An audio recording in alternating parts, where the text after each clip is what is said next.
Okay. हाँ।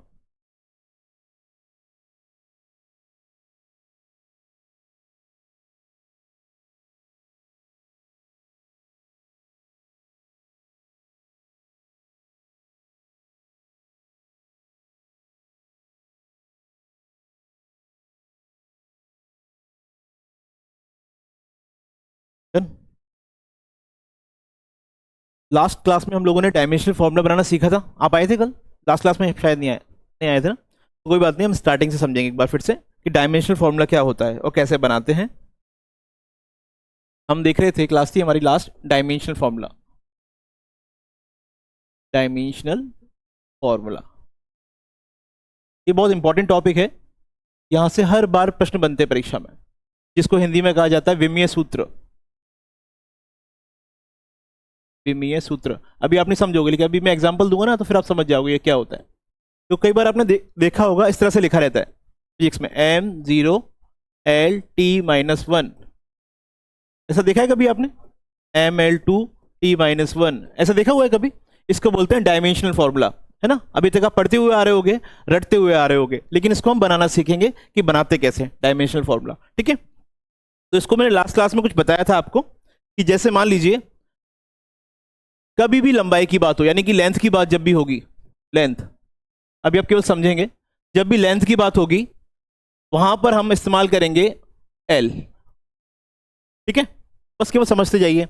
जब भी मास की बात होगी, मास, लेंथ यानी लंबाई, जब लंबाई की बात करेंगे तो वहां पर शॉर्ट कोड इस्तेमाल करेंगे एल। जहां मास, द्रव्यमान की बात होगी, वहां हम इस्तेमाल करेंगे एम, कैपिटल एम ब्रैकेट में। डायमेंशनल फॉर्मूला बनाने के लिए ये ट्रिक्स पता होना चाहिए। और जब भी समय की बात होगी, टाइम की, तो क्या इस्तेमाल करेंगे? टी। टी, बस ये तीन चीज पता होना चाहिए। क्या? लंबाई के लिए इस्तेमाल होगा एल, मास के लिए एम, और टाइम के लिए टी। इतना पता होना चाहिए। और तीनों को हमेशा साथ में लिखा जाता है, ये तीनों भाई हैं, साथ में ही आएंगे हमेशा। बस डिपेंड करता है कि किसकी डिग्री कितनी है, एम कितना है वहां पर, एल कितना है, टी कितना है, बाकी साथ में ही आएंगे तीनों। ठीक है, ये पता होना चाहिए तीन फैक्ट्स। अब इसके आगे बढ़ते हैं। मान लीजिए एग्जाम्पल के लिए परीक्षा में पूछा गया कि area, what is the dimensional formula of area, यानी कि क्षेत्रफल का विमीय सूत्र क्या है। ये परीक्षा में आपसे आ गया, बस इतना पूछा और ऑप्शन दे दिए उसने चार आपको। ऑप्शन थे, मान लीजिए m0 L t-1, m(L2t-1), c m1L1t-1 और d m2L2t। ये ऑप्शन दे दिए। अभी किसी को पता है किसका आंसर क्या होगा? नहीं पता, कोई बात नहीं, अभी हम बनाना सीखते हैं कि डायमेंशनल फॉर्मूला बनाते कैसे। तो देखिए, ध्यान से देखना। देखिए, एरिया का फॉर्मूला पता है, सूत्र क्या है? What is the formula of area? Very good, हमें बस इतना ही पता होना चाहिए था कि क्षेत्रफल का, यानी कि एरिया का फॉर्मूला क्या होता है। अगर इतना पता है तो हमारा काम हो जाएगा। लेंथ इनटू ब्रेड्थ, आपको पता था ये, लंबाई गुणा चौड़ाई। यहां तक ठीक है? लंबाई गुणा चौड़ाई, है ना? लंबाई को किसमें मापेंगे? Metre, centimetre, kilometre.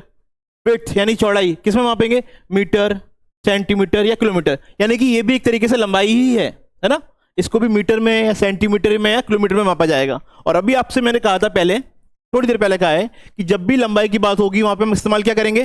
देखो, एल इस्तेमाल करेंगे, मैंने अभी थोड़ी देर पहले कहा। यानी कि ये भी एक तरीके से लंबाई है, लिखा ही है एल, और ये भी एक तरीके से लेंथ ही है ना? चौड़ाई को भी मीटर, सेंटीमीटर या किलोमीटर में मापा जाता है, तो ये भी एक तरीके से लंबाई है, तो यहां भी हम एल इस्तेमाल करेंगे। दोनों का इंटू करेंगे तो हो जाएगा एल स्क्वायर। L square.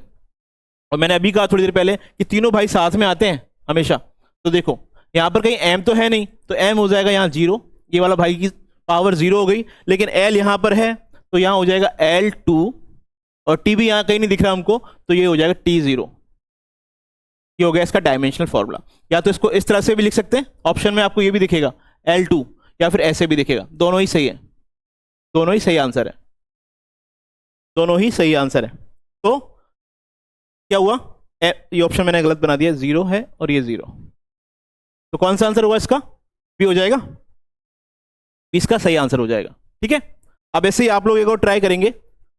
हमें बनाना है डायमेंशनल फॉर्मूला, मान लीजिए वॉल्यूम का, आयतन का, ये पूछा गया परीक्षा में हमसे, मान लीजिए कि बताइए वॉल्यूम का डायमेंशनल फॉर्मूला क्या होगा, what is the dimensional formula of volume, आयतन का विमीय सूत्र क्या होगा, फॉर्मूला पता है क्या है, वेरी गुड, तो पता है इसका फॉर्मूला होता है length into breadth into height, यानी कि लंबाई गुणा चौड़ाई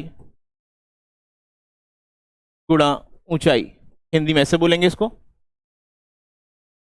अब देखो बच्चों, लंबाई के लिए इस्तेमाल क्या करेंगे हम, एल, अभी बताया मैंने, लंबाई जहां भी होगी वहां एल इस्तेमाल कर लेते हैं।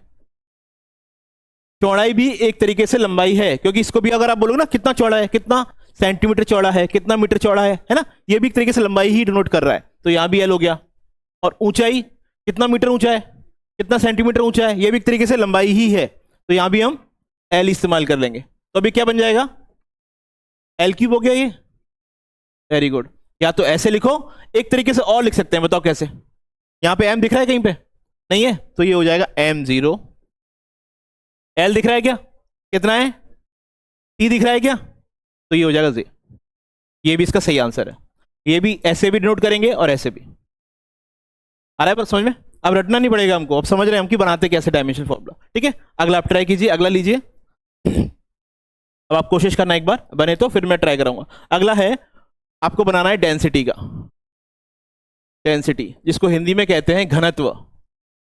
पहले आप ट्राई कीजिए, इसके लिए आपको पता होना चाहिए फॉर्मूला क्या है इसका, बनाइए इसका डायमेंशनल फॉर्मूला क्या होगा डेंसिटी का, कोशिश कीजिए एक बार, नहीं तो फिर मैं बताऊंगा कैसे बनाना है।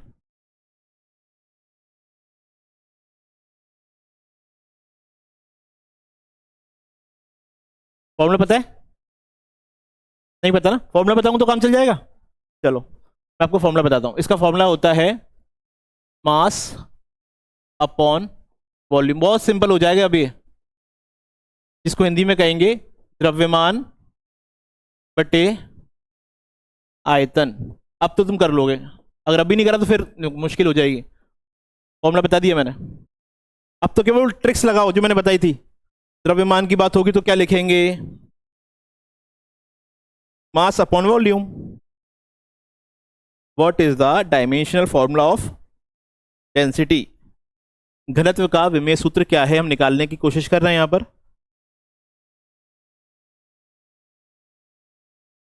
फॉर्मूला पता होना चाहिए, वो मैंने सामने लिख दिया है, मास अपॉन वॉल्यूम, द्रव्यमान बटे आयतन।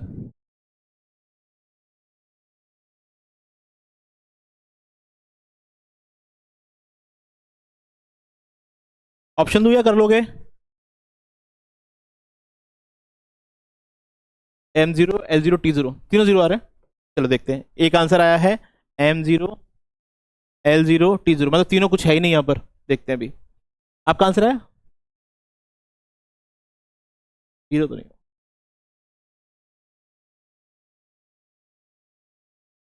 वेरी गुड, जीरो तो नहीं होगा, इतना तो है।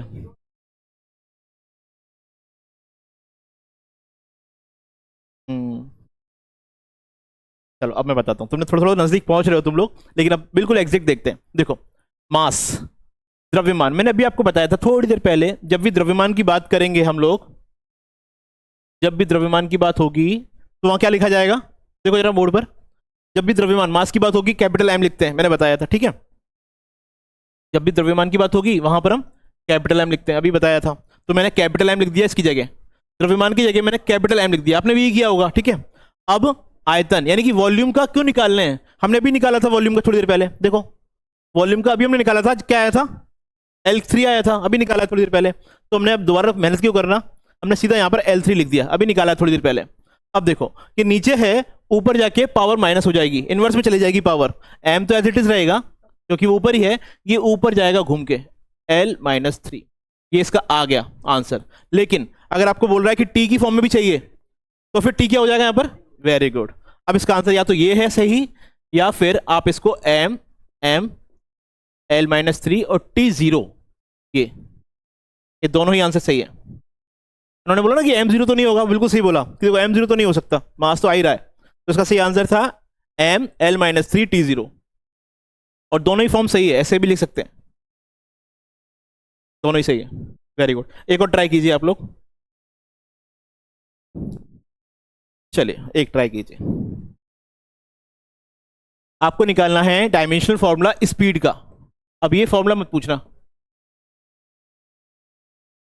बहुत सिंपल है, ये तो मैथ में भी इस्तेमाल होता है। चलिए इसे ट्राई कीजिए एक बार। आज हम ये देखेंगे, डायमेंशनल फॉर्मूला बनाना सीखेंगे, साल का बनाइए। तो मैं उम्मीद कर रहा हूँ आप दोनों से निकालेंगे इस बार, दोनों आंसर।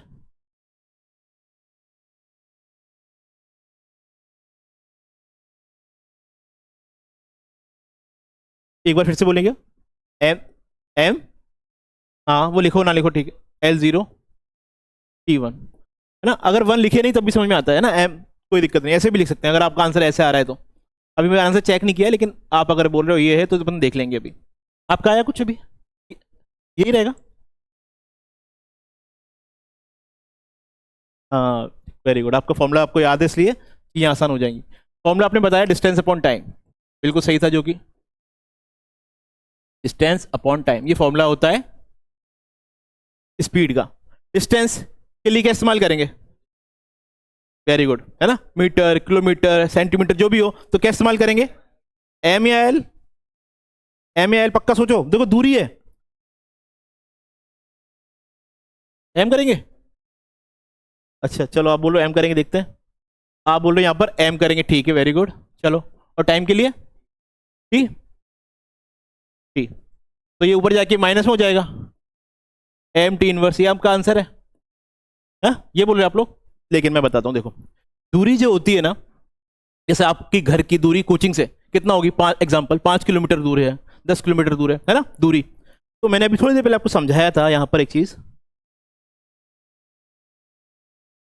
जब भी, है ना, दूरी की बात चले, जैसे कि लंबाई तो है ये, लेकिन जब भी आप मापो उसको मीटर में, सेंटीमीटर में, किलोमीटर में, उसके लिए आप एल इस्तेमाल करना। जब भी ग्राम की बात हो, किलोग्राम की बात हो, पाउंड की बात हो, तब आप द्रव्यमान वजन एम इस्तेमाल करना, और लंबाई के लिए, और ये तो समय है ही। तो अब देखो घर की दूरी कितनी, 5 किलोमीटर, 10 किलोमीटर, कहाँ जा रही है, किस रेंज में जा रहे हैं अपन लोग, ऊपर जा रहे हैं ना, एल। अब इस्तेमाल होता है क्या होगा वहां पर, एम या एल। हम्म, तो हम क्या कर रहे थे, वो मीटर समझ रहे थे एम को, है ना। वो समझ गया था मैं, आपने गलती कहाँ करी है, अब आया समझ में गलती कहाँ हुई है। लेंथ में मीटर सेंटीमीटर किलोमीटर, तो एल इस्तेमाल होगा वहां पर। अब समझ, अब तो डाउट नहीं है, अब दोनों को वही गलती हो गई है, दोनों ने सेम गलती कर दी।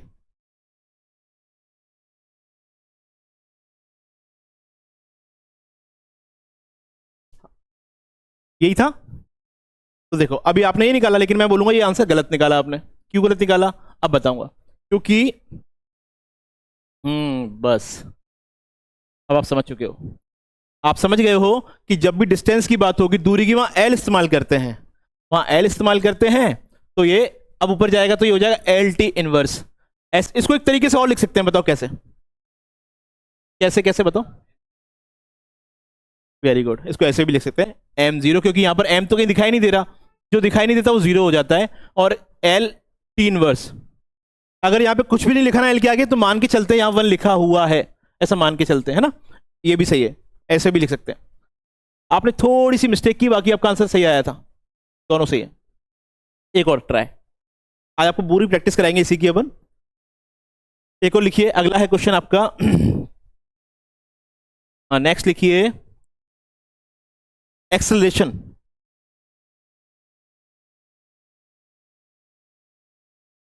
जिसको हिंदी में कहते हैं त्वरण।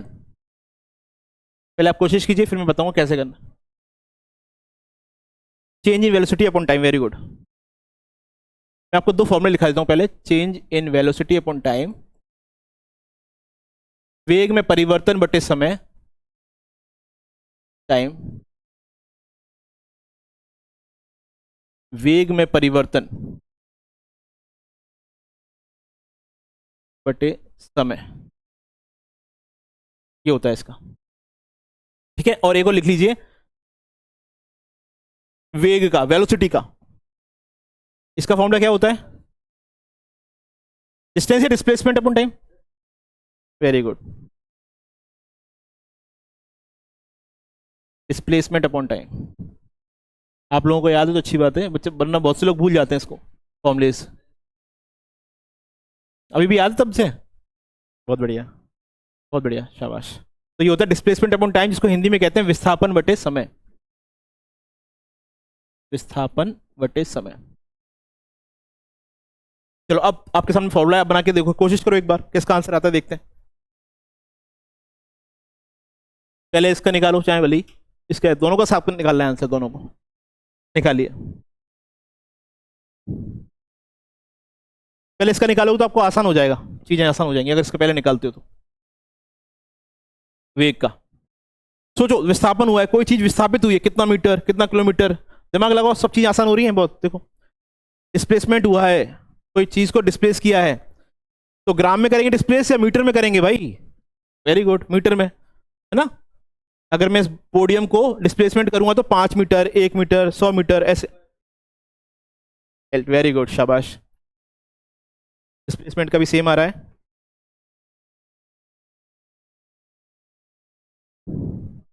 कौन से वाले का आया ये? नीचे वाले का आएगा पहले इसका। वेरी गुड, कोशिश, क्या आया आंसर? इस इसका आया भी, कोशिश कर रहे हो इसका? अब तुम इसको ऊपर वाले का निकालो, जब तक मैं ये समझाता हूं।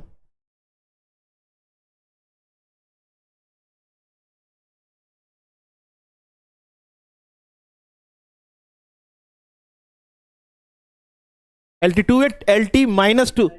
वेरी गुड, हाँ देखो, छोटी सी मिस्टेक नहीं करनी है, सही निकाल रहे हो, लेकिन जल्दी जल्दी हड़बड़ी में हम गलत कर देते हैं, और एग्जाम में ऑप्शन भी ऐसे ही होते हैं सारे, फिर हम गलत आंसर लगा देते हैं।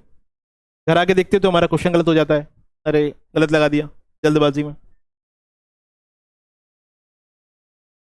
वेग में परिवर्तन,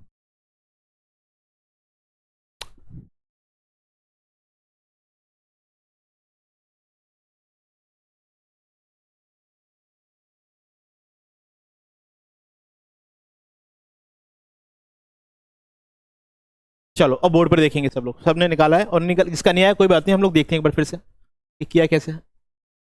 देखो, पहले हम इसका निकालते हैं, वेलोसिटी का, वेग का क्या होगा। देखो, आपको फॉर्मूला पता होना चाहिए, अगर पता है तो अच्छी बात है, नहीं होगा ना तो मैं एक लिस्ट प्रोवाइड कर दूंगा PDF फॉर्म में या फिर प्रिंटेड फॉर्म में, सारे फॉर्मूलेज लिखे होंगे उसके अंदर। अगर आपको फॉर्मूला पता है तो बहुत आसान, बच्चों का काम हो जाएगा ये। देखो, पहले हम इसका निकालते हैं, वेलोसिटी का, वेग का। इसका फॉर्मूला होता है डिस्प्लेसमेंट अपॉन टाइम, विस्थापन बटे समय, ये फॉर्मूला है।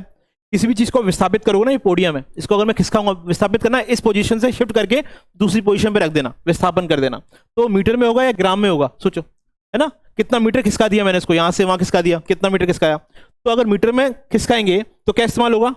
M, L या T? L, very good. जब भी विस्थापन होगा तो L इस्तेमाल होगा, अभी आपने बोला, वेरी गुड। और नीचे टाइम है, क्या इस्तेमाल होगा? T होगा, हम जानते हैं।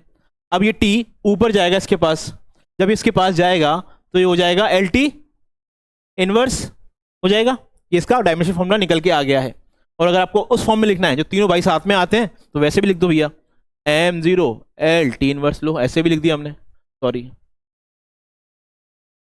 ऐसे भी लिख दिया, ये हो गया, ठीक है। ये निकाला था सबने, ये आया था, वेरी गुड। अब देखो, अब ये बहुत आसान हो जाएगा, क्यों? ये आ गया इसका। अब त्वरण का निकालते हैं, वेग में परिवर्तन हो या वेग हो, दोनों एक ही बात है, और वेग का हम अभी निकाल चुके हैं, हमने वेग का निकाला है, और क्या आया आंसर? LT inverse. तो यहां लिख दो LT इनवर्स सीधा। LT इनवर्स मैंने क्यों लिखा, किसी को डाउट बताओ, मैंने LT इनवर्स क्यों लिखा वहां पर? वेरी गुड, क्योंकि अभी जस्ट तो निकाला अपन ने, वेग का जो निकाला, अभी निकाला था, दोबारा से माथा पच्ची क्यों करना, है ना।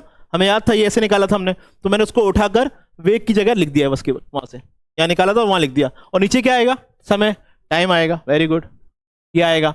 अब ये T उसके पास जाएगा दोबारा, तो ये हो जाएगा LT-2, ये इसका आंसर निकल आया, डायमेंशन फॉर्मूला। और उस फॉर्म में लिखोगे तो कैसे लिखोगे? M0 LT-2, वेरी गुड, सबका आंसर ये आया था, शाबाश। अब देखो, अभी तक रटते हुए आते थे इसको, और आप कितने अच्छे से आंसर निकाल रहे हो, फटाफट, रट ही नहीं रहा है कोई, फटाफट आंसर निकाल रहे हो। एक और निकालो, चलो इसको अगर आप निकाल दिया ना तो मैं समझ जाऊंगा कि अब आपका डाउट सारे क्लियर है। अगला है फोर्स का। मैं फॉर्मूला नहीं बताऊंगा लेकिन बहुत सिंपल होता है, मुझे नहीं पता। इसका अगर निकाल दिया तो समझेंगे आ गया, चीजें अब आने लगी हैं। हमें सारे कंसेप्ट क्लियर करेंगे, रटना नहीं है हमको चीजों को। What is the ml t-2? देखते हैं ml t-2।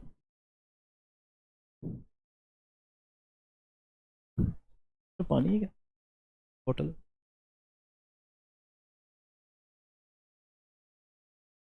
पानी है? क्या आया? ml t-, आपका नहीं आया, कोई बात नहीं, कोई इशू नहीं। हम आए किस लिए? सीखने के लिए। देखो वो परीक्षा में पूछा गया, इंपॉर्टेंट है, इसका कई बार परीक्षा में आया है, इसलिए मैं इसको थोड़ा तवज्जो दूंगा इसको मैं, इंपॉर्टेंट है। देखो पूछा गया what is the dimensional formula of force, बल का विमेय सूत्र बताइए, ये पूछा गया। तो हमें पता होना चाहिए इसका फॉर्मूला होता है मास इनटू एक्सेलरेशन, यही होता है क्या? चलो अब इसको हिंदी में भी लिखते हैं एक बार। इसका होता है द्रव्यमान गुणा त्वरण। द्रव्यमान मास क्या इस्तेमाल होगा? एल होगा ना?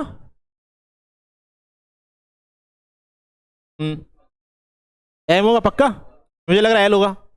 नहीं एम? वेरी गुड, शाबाश। मैं देख रहा था आपको कंफ्यूज तो नहीं हो रहे। द्रव्यमान मास हमेशा एम इस्तेमाल होगा। और त्वरण का अभी निकाला भाई, थोड़ी देर पहले, अभी निकाला थोड़ी देर पहले जस्ट त्वरण का। दोबारा क्यों मेहनत करें भाई, ये निकाला देखो, ये त्वरण का मैंने जस्ट निकाला और ये निकल के आया था, अभी निकाला मैंने त्वरण का, अभी जस्ट निकाला। तो मैंने बस यहां पर लाके इसको लिख दिया L t-2, और इसको मैंने साथ में लिखा तो ये हो गया ML t-2। इतना सिंपल है, बहुत सिंपल है।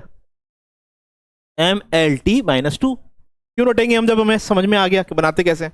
और रटेंगे तो भैया बहुत सारे हैं ऐसे, तो हजारों से ज्यादा हैं। अब कंसेप्ट समझ लो, कभी दिक्कत नहीं आएगी।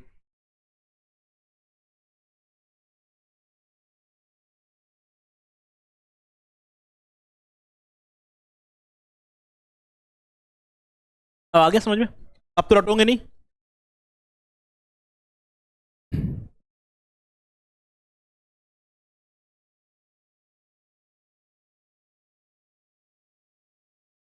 चलो फिर एक और निकालो अगर आ गया तो। कार्य, वर्क, इसका और निकाल के देखो। मुझे नहीं पता, इसका निकाल लिया तो फिर भाई आपके तो बहुत ही अच्छे कंसेप्ट है, फॉर्मूले भी याद है आपको, इसका मतलब ये हो जाएगा।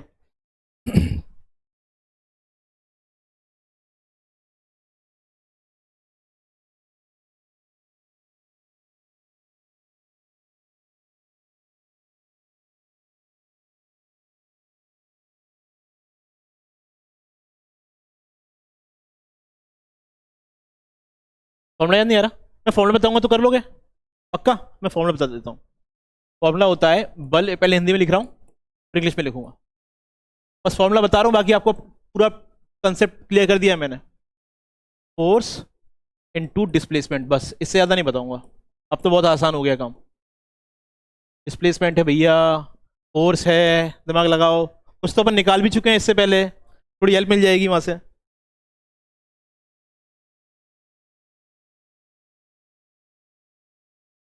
अब मैं उम्मीद कर रहा हूँ ये सही ही होना चाहिए, बस गलत नहीं होना चाहिए ये वाला।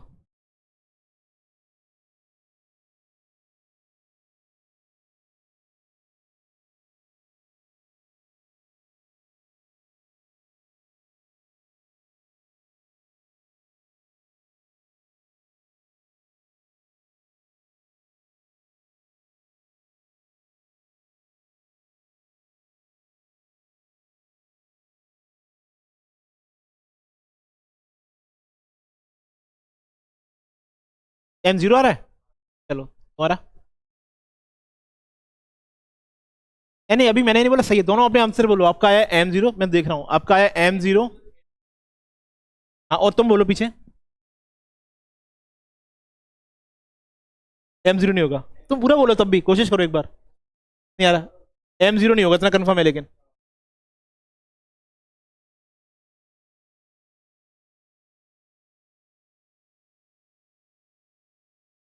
इसको बोलते हैं एलिमिनेशन मेथड। अगर आप ऑप्शन में जाओगे ना, परीक्षा में 4 ऑप्शन होते हैं, तो हम बोलते हैं ये तो नहीं हो सकता इसका आंसर, तो हम तो काट देते हैं, वो टेक्निक।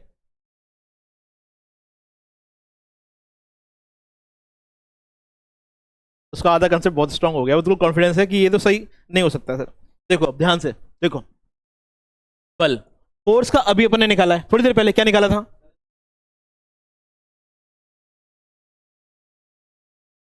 देखा? तो उसने क्या बोला, वो सर m0 हो ही नहीं सकता।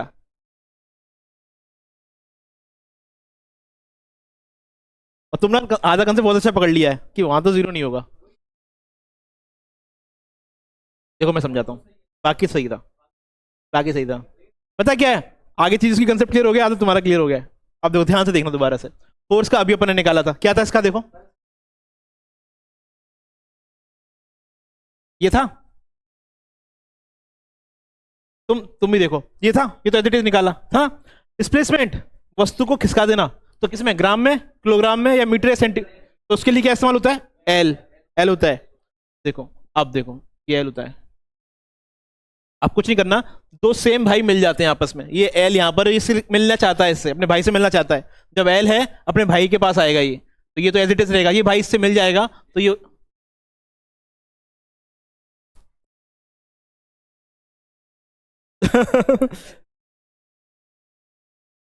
मैं समझ गया, तुम्हारा भी सही था, तुमने क्या जल्दबाजी में वो देखा नहीं है, वरना तुम्हारा बिल्कुल सही आया था। देखो उसने क्या बोला, 0 तो नहीं होगा, क्योंकि उसने यहां से पकड़ लिया था कि 0 तो नहीं होगा। बाकी कंसेप्ट तुम लोगों का बहुत सही जा रहा है, बहुत बढ़िया समझ रहे हो तुम लोग, बहुत अच्छा कर रहे हो। इतना जल्दी कोई समझ नहीं पाता, बहुत जल्दी आप कैच कर रहे हो चीज़ों को, वेरी गुड। चलिए अब इसके बारे में थोड़ा लिखिए, अब इसके बारे में थोड़ा 2-3 लाइनें लिखिए। हिंदी में शायद मैंने लिखा दिया था कि नहीं लिखा है, हिंदी में कुछ लिखा है इसके बारे में? अभी लिखा है तो लिखिए, हेडिंग डालिए, विमेय सूत्र और डायमेंशनल फॉर्मूला। क्योंकि अभी हमें आ गया, घर पे जाके हम भूल जाएंगे, तो थोड़ा सा लिख लेते हैं, रिटर्न फॉर्म में भी ले लेते हैं। डायमेंशनल फॉर्मूला पहले मैं हिंदी में बोलूंगा, फिर इंग्लिश में बोलूंगा। विमेय सूत्र, डायमेंशनल फॉर्मूला क्या होता है, पहले हिंदी में लिखते हैं। किसी भी भौतिक राशि को, किसी भी भौतिक राशि को, किसी भी भौतिक राशि को, किसी भी भौतिक राशि को एम एल टी, कॉमा लगा लगा के, किसी भी भौतिक राशि को एम एल टी कॉमा लगा के, ऐसे लिखना, किसी भी भौतिक राशि को M comma L comma T, किसी भी भौतिक राशि को एम कॉमा एल, और कैपिटल लिखना हमेशा, क्योंकि अभी हम कैपिटल इस्तेमाल कर रहे हैं हर बार, M comma L comma T के रूप में लिखना, के रूप में लिखना, के रूप में लिखना ही विमीय सूत्र कहलाता है, विमीय सूत्र कहलाता है,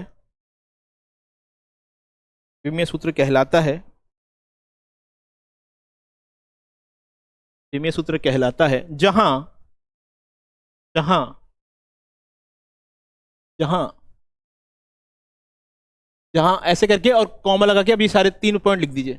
जहां लंबाई के लिए कैपिटल एल, द्रव्यमान के लिए कैपिटल एम, और समय के लिए कैपिटल टी का इस्तेमाल किया जाता है, बोर्ड पर लिखा हुआ है। जहां लेंथ के लिए, length will be represent by capital L, mass will be represented by capital M, and time will be represent by capital T.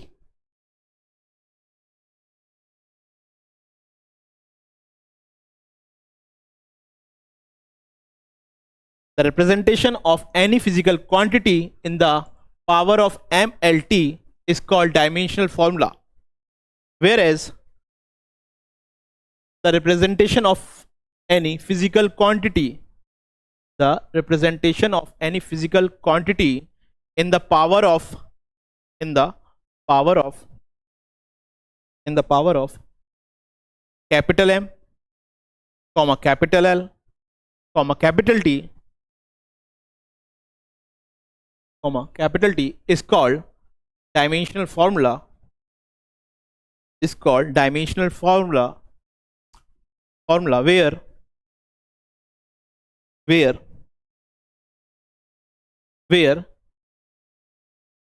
where length is represented by capital L, mass is represented by capital M and time is represented by capital T। बस हो गया।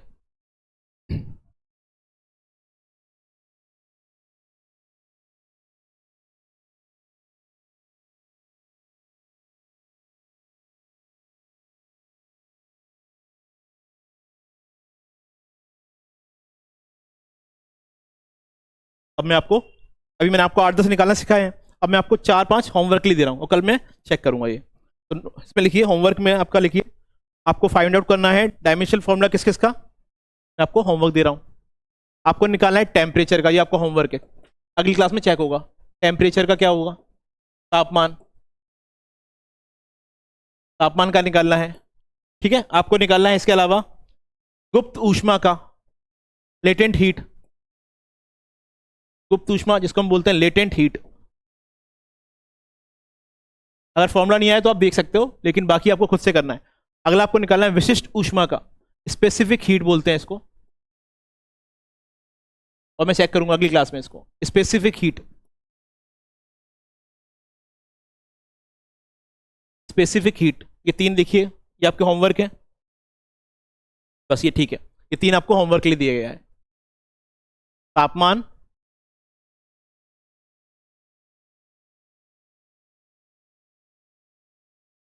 गुप्त ऊष्मा और विशिष्ट ऊष्मा, ये 3 आपको होमवर्क के लिए दिया गया है। आपको मैंने लास्ट क्लास में एक टर्म इस्तेमाल की थी, आप आए नहीं थे शायद, ये आए थे, तो मैंने बोला था एक शब्द होता है क्यूरी टेम्परेचर, याद है? ये लिखा था मैंने, क्यूरी टेम्परेचर। क्यूरी टेम्परेचर, इसको हिंदी में कहेंगे क्यूरी, तापमान। तो मैं आपसे पूछूंगा अभी कि ये क्या होता है, कोई बताएगा ये क्यूरी तापमान क्या होता है? आप तो आए नहीं थे, कोई बात नहीं, अब आए थे, बताइए, याद है क्या? बताओ। देखो सही बता रहे हैं, लेकिन इसको मैं कंसेप्ट में बता देता हूँ। देखो होता क्या है, किसी वस्तु को आप गर्म करोगे ना, जब गर्म गर्म करोगे, तापमान बढ़ाओगे, 500 डिग्री सेल्सियस और बढ़ा दिया, 1000 डिग्री सेल्सियस और बढ़ा दिया, तो 2000, वेरी गुड, उससे नीचे नहीं होता। तो बढ़ाया मैंने 2000 डिग्री सेल्सियस और गर्म किया, 4000 डिग्री सेल्सियस और गर्म किया, 10,000 डिग्री सेल्सियस और 50,000। तो हो क्या रहा है, जब भी हम किसी वस्तु को गर्म कर रहे हैं ना, तो तापमान बढ़ाने की कोई सीमा ही नहीं है, कोई लिमिट नहीं है, आप बढ़ाते जाओ जितना बढ़ा रहे हो, कोई दिक्कत नहीं है। लेकिन किसी वस्तु को आप ठंडा करते हो ना, जब ठंडा, मैंने ठंडा किया, ठंडा किया, ठंडा किया, तो वहां एक लिमिट आ जाती है, उसके नीचे वस्तु ठंडा होना बंद हो जाती है, उसके नीचे वो जाएगी ही नहीं, आप कुछ भी कर लो। अंतर समझे? गर्म करने पे क्या हो रहा है, बढ़ती जा रही है, बढ़ती जा रही है, बढ़ती ही जा रही है, अनंत, इन्फिनिटी। लेकिन ठंडा करने पर ठंडा हो रही है, हो रही है, हो रही है, एक लिमिट आएगी, वहां जाके रुक गई, अब कुछ नहीं होगा, अब कुछ भी नहीं होगा, उससे नीचे नीचे जाएगा ही नहीं। उसी टेम्परेचर को क्या कहते हैं? क्यूरी तापमान, क्यूरी टेम्परेचर कहते हैं। और इसकी वैल्यू होती है, परीक्षा में आया है, माइनस, माइनस लगाएगा क्योंकि नीचे जा रहे हैं, ठंडा कर रहे हैं, इसलिए माइनस आएगा, -273 डिग्री सेल्सियस। याद रखना बच्चों, बहुत इंपॉर्टेंट है ये, बहुत इंपॉर्टेंट है कि क्यूरी टेम्परेचर क्या होता है, क्या होता है और इसकी वैल्यू क्या होती है। परीक्षा में कई बार पूछा गया, क्योंकि गर्म करने की कोई लिमिट नहीं है, लेकिन ठंडा करने की लिमिट है भाई, इससे नीचे आप जा ही नहीं सकते। साइंटिस्ट अभी यहां तक पहुंच चुके हैं, -180 डिग्री तक चले गए, यहां तक तो बहुत ही भयानक मतलब स्थिति बन जाएगी, यहां तक हम जा चुके हैं, -180 तक तो जा चुके हैं। जो भी क्रायोजेनिक इंजन अगर होता है, अगर आप जानते हो क्रायोजेनिक इंजन, जो मिसाइल या सैटेलाइट लॉन्च की जाती हैं, वो क्रायोजेनिक इंजन में हो जाती हैं, और इसका तापमान होता है -180 डिग्री सेल्सियस। जो फ्यूल होता है ठंडा करके, इस फॉर्म में ठंडा करके उसको भेजा जाता है ऊपर, तो बोलते हैं क्रायोजेनिक इंजन। कभी आपने मिसाइल देखी होगी या रॉकेट देखा होगा, तो इस तरह से देखा होगा, देखा कभी लॉन्च होते हुए? ऐसा क्यों होता है बताता हूं। इसमें क्या होता है, फ्यूल होता है, सॉलिड फ्यूल, लिक्विड फ्यूल, और इसमें फिर से सॉलिड। सॉलिड क्यों चाहिए? जब अभी देखो बहुत चीजें आएंगी, अभी एक टर्म और आएगा, एस्केप वेलोसिटी। मैं आपको हर चीज समझाऊंगा कि विज्ञान का इस्तेमाल कहां हो रहा है। एस्केप वेलोसिटी, इसको हिंदी में कहेंगे पलायन वेग, पलायन वेग। सुना है कभी एस्केप वेलोसिटी क्या होती है? देखो क्या होता है, फिर से देखो, यहां से लिंक हो रहा है यहाँ पे, इसलिए मैं वहां पे चला गया। ये होता क्या है, देखो ध्यान से सब लोग, अगर इस पेन को मैं ऊपर फेंकूंगा ना, ऊपर फेंकूंगा तो ये नीचे ही आएगा, है ना? किसी को भी फेंको, कुछ भी फेंकूंगा नीचे ही आएगा, तुम पता ही है, नॉर्मल बात है। इसको भी, किसी भी चीज को ऊपर फेंकोगे ना, कितना ही फोर्स लगा के नीचे ही आएगी। लेकिन अगर आपने किसी वस्तु को इस स्पीड से फेंका, सॉरी, किलोमीटर पर सेकेंड, वेरी गुड, अगर आपने इस स्पीड से उसको फेंक दिया, मैं दोबारा लिख देता हूं यहां पर, तो वो अब लौट के नहीं आएगी, वो चली गई अंतरिक्ष में। पलायन वेग, पलायन कर गई, एस्केप वेलोसिटी, एस्केप निकल गई। अब क्या मतलब हुआ, अगर आप किसी वस्तु को फेंकोगे तो नीचे ही आएगी, बट अगर आपने इस स्पीड से फेंक दिया उसको तो गई, अंतरिक्ष में निकल जाएगी। परीक्षा में पूछा गया कि बताइए, अब आपसे कोई पूछेगा बताओ एस्केप वेलोसिटी क्या होता है, तो उसको समझाना वह वेलोसिटी है जिससे कोई वस्तु वापस पृथ्वी पर लौट कर नहीं आती है और वो अंतरिक्ष में चली जाती है, और इसकी वैल्यू होती है 11.2 किलोमीटर पर सेकेंड। ठीक है, अब देखो ध्यान से बेटा, अब मैं यहाँ के क्यों आया, मैंने इसको क्यों समझाया, जब हम रॉकेट को ऊपर भेजेंगे तो ये भी तो ऊपर जाने की बजाय नीचे गिरेगा ना, है ना। कोई भी चीज ऊपर फेंकते हैं, ये जाना चाह रहा है ऊपर अंतरिक्ष में, लेकिन गुरुत्वाकर्षण, ग्रेविटेशनल फोर्स इसको नीचे खींचेगा, ऊपर जाने नहीं देगा, है ना। इस पेन को भी मैं फेंकना चाहूंगा लेकिन ग्रेविटी इसको खींचेगी, नीचे खींचेगी और ऊपर जाने नहीं देगी। तो अब क्या होगा, इसको ना बहुत फोर्स लगाना पड़ेगा, इसको ना ग्रेविटेशनल फोर्स से ज्यादा दम लगानी पड़ेगी। इसलिए हम यहाँ पर क्या करते हैं, फ्यूल में डाल देते हैं सॉलिड फ्यूल डालते हैं, जिससे कि ये ग्रेविटेशनल फोर्स को पार करके इससे ज्यादा स्पीड गेन कर ले, और इससे ज्यादा गेन कर लेगा तो ऑटोमेटिकली बाहर निकल जाएगा, और अगर नहीं कर पाया तो धड़ाम से नीचे गिरेगा। ठीक है, इसलिए हम सारा जो फ्यूल होता है वो इस टेम्परेचर पर ठंडा करके रखते हैं, इसको बोलते हैं क्रायोजेनिक फ्यूल। क्रायोजेनिक इंजन में रखा जाता है और इसकी वैल्यू है -180 डिग्री सेल्सियस। इससे नीचे तो हम अभी तक जा नहीं पाए, और इसकी अपर लिमिट कितनी है, -273 डिग्री सेल्सियस। यहां तक जा सकते हैं लेकिन अभी पहुंच पाए यहां तक, -273 तक जा सकते हैं। अगर आपसे पूछेगा कोई भी कि क्यूरी तापमान क्या होता है, तो आप क्या बताओगे,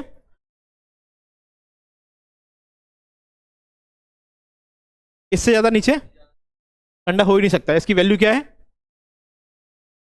273 नहीं भैया, माइनस, गलती हो जाएगी क्योंकि ठंडा कर रहे हैं ना, नीचे जा रहे हैं, -273 डिग्री सेल्सियस। अगर आपने माइनस नहीं बोला तो गलत हो गया आंसर, -273 डिग्री सेल्सियस। ठीक है, याद रखोगे तो लिख लीजिए इसको एक बार, अगर आपने तो लिखा हुआ है आप भी लिख लीजिए।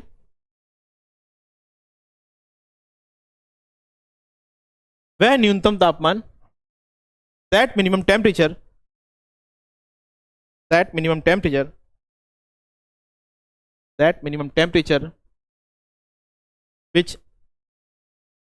which an object cannot attain, that minimum temperature which an object cannot attain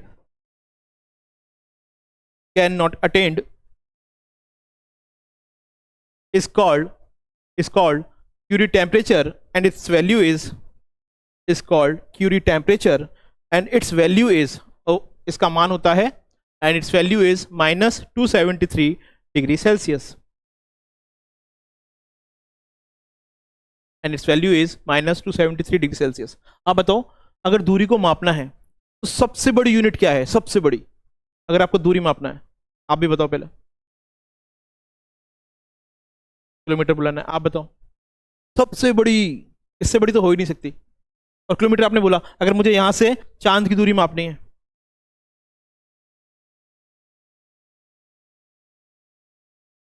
कुछ बोला था, अब आ रहे हो हल्का, प्रकाश वर्ष लिखाया था, आप लास्ट क्लास में आए नहीं थे। देखो जैसे मान लो मुझे यहाँ से अपने घर की दूरी निकालनी है तो किलोमीटर में माप लूंगा, यहाँ से मुझे कश्मीर की दूरी निकालनी है किलोमीटर में निकाल लूंगा, लेकिन मुझे यहाँ से चांद की दूरी निकालनी है भाई, किलोमीटर में काम थोड़ा चलेगा, अब बदल जाएगी, अब होगा लाइट ईयर, प्रकाश वर्ष। आप आए नहीं थे, उन्होंने पढ़ा हुआ है, तो अब आएगा प्रकाश वर्ष, लाइट ईयर,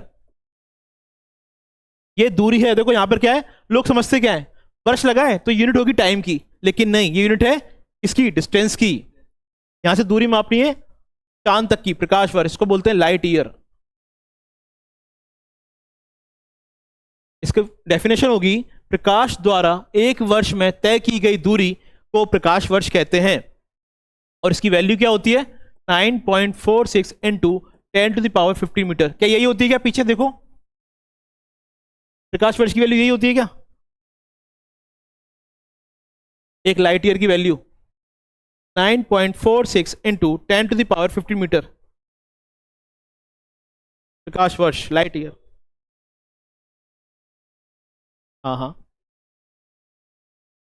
हाँ कोई दिक्कत नहीं है। क्या होता है, डेसिमल के बाद 2-3 डिजिट तक अलग अलग हो जाएगा ना, उस अप्रोक्स चलता है फिर नियरली, है ना, कोई दिक्कत नहीं है, पॉइंट के बाद अप्रोक्स चला जाता है, 461 462 कोई दिक्कत नहीं है, अप्रोक्स नजदीक, लेकिन ये सटीक है। ठीक है, प्रकाश वर्ष। देखो मैंने एक कंसेप्ट बताया था, प्रकाश की चाल क्या होती है, स्पीड ऑफ लाइट क्या होती है?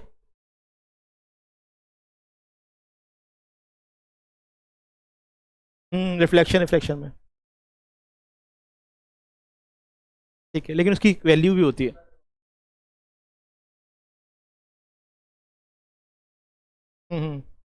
पीछे स्पीड ऑफ लाइट दिखाया था, नोट करके देखो, नोट करके लिखा होगा तो ध्वनि।